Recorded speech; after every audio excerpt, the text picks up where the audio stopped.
Hello there, ladies and gentlemen, and welcome to yet another Lieutenant's Replay Shoutcast. Today we'll have a follow-up on the previous series between Cinder and PonTi. This time around, PonTi in Verma, just like the previous game, and Cinder as the US player once more. Just before I start talking about this game and the previous one, if you haven't seen the last one, the first game, I strongly advise you to just stop watching this one and go back and watch the first one, as it will be important for you to understand a couple of things I'll be mentioning throughout this game. As we know the players, I'd just like to make a small note on the previous game before they actually start kicking in with the action, that you should know that PonTi did not lose his previous game due to his strategy, but instead due to punctual and small late game mistakes. I mean, him going for T3 was not a bad choice, as T3 is actually far more viable in the beta and in the new patch to come than on the current 2.6 patch, because Verma T1 is, as you know, more viable now in the beta, and that makes that transition from T1 to T3 a lot smoother, as Volks become cheaper and as well as AMGs and are faster to deploy both on the field and the setting up and unsetting up, which changes the meta game enough just about to allow this slightly different playstyle to actually take a more relevant pose and probably even gain more popularity in the following up patch. If it isn't clear by now, the game for today is in Ruins of Ruin, or some people prefer to call it Ruins of Ruin. You can see both players so far. Standard opening. I wouldn't be surprised to see it's PonTi, going for a T3 opening again, considering the map we're on. However, he has spawned on the south side, so it is fairly possible that he is going to use some MGs and some packs, because as you know, the south side does allow for it, as it does have a few good lines of sight for the MGs. And there we go. First MG on the field, suppressing the riflemen, which are most likely going to be forced to retreat unless he manages to pull them back or put them in heavy cover, which I believe it is what he's trying to do, but the rifles are already taking very significant damage. They are already down to half health, lost one member, and they are not in. He is bringing about a couple more riflemen, and he's got some engineers waiting, so I'll be expecting him to try to go for a flank. But I would definitely be expecting PonTi to reposition this MG, and there he goes, repositioning it. Riflemen, however, approaching from the left-hand side, and they are now very close to the MG, which is starting to set up. Some pioneers on the back, but they're not going to be able to do anything. Riflemen, however, are pulling back, don't know why. They are now in heavy cover, and they garrison the building, so they will be safe from that MG. And they will be safe enough from the Volk in the meantime. However, they will be forced to move back, as one Volk and one engine is just too much for one rifleman to handle. They are, however, now close to the other Volks, which are now capturing the victory point, and they are going to try to harass them, but the secondary Volks are already approaching, and the primary Volks are also in heavy cover, so the riflemen should not be able to win this engagement at all, even without the second Volk. And realizing that, PonTi goes for a longer way around with his Volks rather than going straight for the initial rifleman, as he's now able to go for that heavy cover, which I'm pointing at.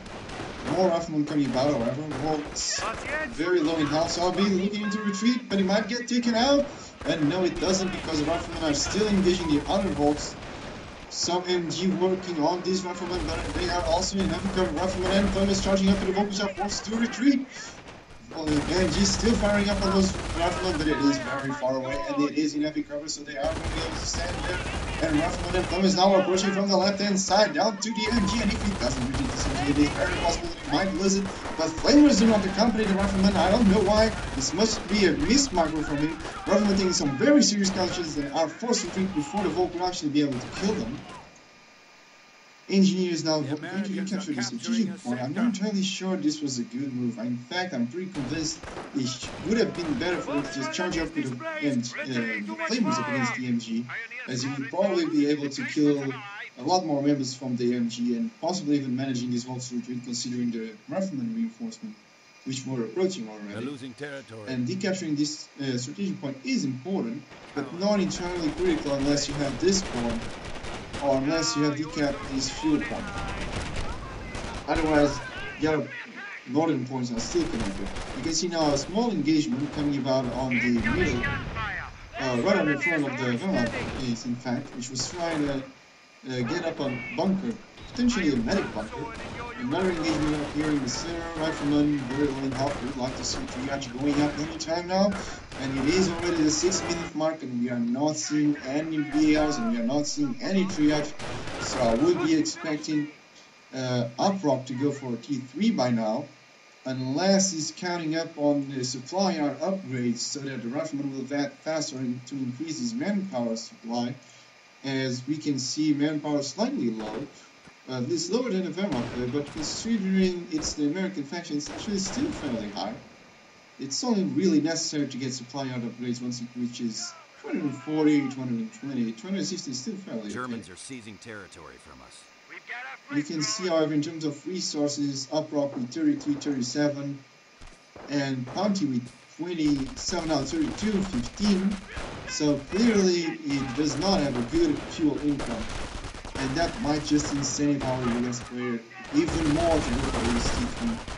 As he might want to try to catch the Wehrmacht off guard by an M8 or even a D17 for that matter. And try to take advantage of all the houses around here. Engie not going to be suppressing those engineers, but the other engineers are still going, and they are the flame ones, not the ones that are actually being suppressed. These ones are actually dangerous ones, but they are very, very, very bugging out.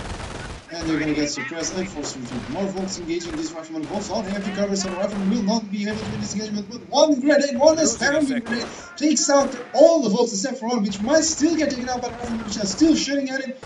And are the volts going to manage to retreat? I don't think they are. Rifleman is still shooting at them, but they're not managing to hit it. And the volts might actually be able to retreat. Yes, they are. Medic bunker out from Cinder. And we can see the medics already doing some work on the volts. And they might just be able to get away with those casualties, as the riflemen are too far away from them and will probably not be shooting at those medics. You can see some engineers trying to decap this area, and some volts going all the way around to the right hand side. I would say it's a little note for you guys. If you're playing on this map, try to avoid sending either riflemen or volts over to the extreme positions of the map. Unless there's already a big engagement around that area, or unless that area has been highly contested so far, because it would be an awful lot cheaper for you to just send some pioneers or some engineers, especially when you're Wehrmacht, as the engineers have almost the same, as pioneers have pretty much the same capping rate as a Volt until we upgrade to skirmish phase. And that, speaking about upgrades to skirmish phase, we can now see that PonTi is going for a T3 upgrade and he's retreating some engineers. So I'm pretty sure he's going to be building his own T3, and he surprisingly does have actually enough fuel to get a pure out. He might even want to get a Stieg out, but we can also see our US player going for his own T3, so he is going to have available counters on the field, either going for M8 or for a pack that are both fairly useful against the potential units coming out from this upcoming T3. And it is fairly clear by now that the first unit, an M8, nice choice from Uprock going for an M8 rather than a T17, considering that this is a US versus Wehrmacht match. Although the T17 is far more viable these days than before against the Wehrmacht, it still can't quite keep up with the M8 for most duties, especially for the secondary duties that the M8 provides, such as mine laying. The M8 mines can really save you a game if you know how to position them. The M8 now impacting on those volts already, trying to decapture that fuel point, and the M8 is trying to prevent the volts from capturing, realizing that PonTi now puts his volts behind this container, I believe. He's trying to stall for something. I would say that it's probably combinations to try to fast this enemy, but I don't see him actually having enough fast to kill this enemy because he would need 3. And realizing that, he wisely goes for the recruit without using too many volts. Just 1 or 2 volts actually kill, I believe. You can see a mine going off right in the center of the field from one of the mines that Uprock is being laid on the field. Both players pretty keen on mining business this game along, as in the previous game, PonTi was definitely mining the crap out of the entire field, but not really Uprock. But he is now correcting that small mistake. He didn't lose in the game at all to begin with, but it's definitely going to help him winning this one, especially considering that. One of our sectors has Rifleman been cut will off. be capturing this decision point. I'm not entirely sure what this is all about, considering that this decision point is not actually connecting anything at this point. Our forward supply lines You are can see some broken. engineers laying some wire here. Not entirely sure what's that all about, as it's not that hard for the thermal plate to just either go around or even get some payloads there. Americans are seizing territory from us. SMG is very low health. It would be a good investment by now to actually get. And trying to go on a mine, which pretty much saves that engine, which was already setting up. And if there wasn't a mine there, those engineers would have been able to just obliterate the engine. Now some volt, not exactly a blob, but definitely 3 volts, just going around trying to kill as much things as possible while preventing the decapturings, and they are actually able to take out an engineer squad, which is a fairly significant casualty considering that flamers are very important on this map. But we can see some grenadiers already being reformed and a Stu going up on the field. So now with the Stu, he is going to be able to counter this enemy fairly well, and especially if he decides to upgrade this engineer's position strike, which he is doing. So 1 position strike grenadier or 1 Stu will be more than enough to counter just 1 enemy. Unless, of course, he gets an AT gun, which he does have on the field, and is already approaching the victory point with it, so he isn't properly anticipating this Stuke that is coming about. He probably already threw the front wall, in fact. And with all these rifleman reinforcements, the Grenadiers should also have a fair amount of trouble actually being able to impact on the M8. The M8 now taking some fire from the Stuke, but the Stuke is missing on the M8, and the Stuke is already down to quite 25% health due to the M8 shot and the AT gun combined. You can see the nibble of also going up in campfire center. I'd be interested to know, is he going for infantry van or maybe tank van or even human van? Engineers garrisoning up that field very wisely because they are making some very significant casualties up against the Grenadiers and the Volks. Riflemen now charging in up against this small little force, and they might actually have stickers, and they do, and they're going to try to stick it to it, and actually damage its engine, or even immobilize it. Second sticky going up, first sticky destroys the engine straight up.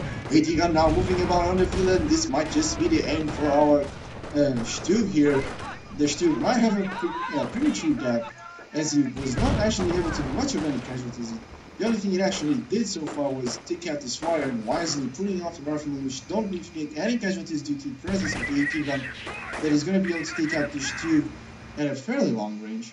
However, nevertheless, we're already on the field, so if he does anticipate the collision of the AT gun, he might actually still be able to save this Stu, but I don't think he is. Oh, and this is a very wise maneuver. Very wise maneuver from Uprock. He decides not to move up with the AT gun.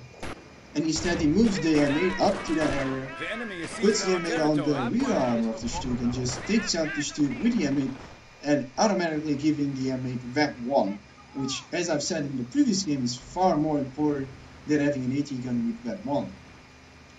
Stuke now, impacting on the mine destroyed engine, and it is actually destroyed by the MG. Oh, what an unfortunate thing for our US player M8, which had just feathered up, and it now goes up against a mine and gets completely obliterated by an MG. Not even the Panzer or the potential Panzerfaust, but then again, it was doomed to being destroyed as soon as it was down to 1% health. Nebula for now firing, but not actually being able to hit much of anything. I'd say, considering the circumstance, the Nebula might have been a bit premature. Now from engaging these forces, but they are not in heavy cover. These forces are in heavy cover, and they are now in long range of the riflemen should very much likely listen to this engagement now. I'm not entirely sure why Uprock is not retreating these forces. The victory point is no longer this, so there is no real reason to stand here. There's nothing to stall for. and now he finally does retreat. Rifleman now approaching from up the field to probably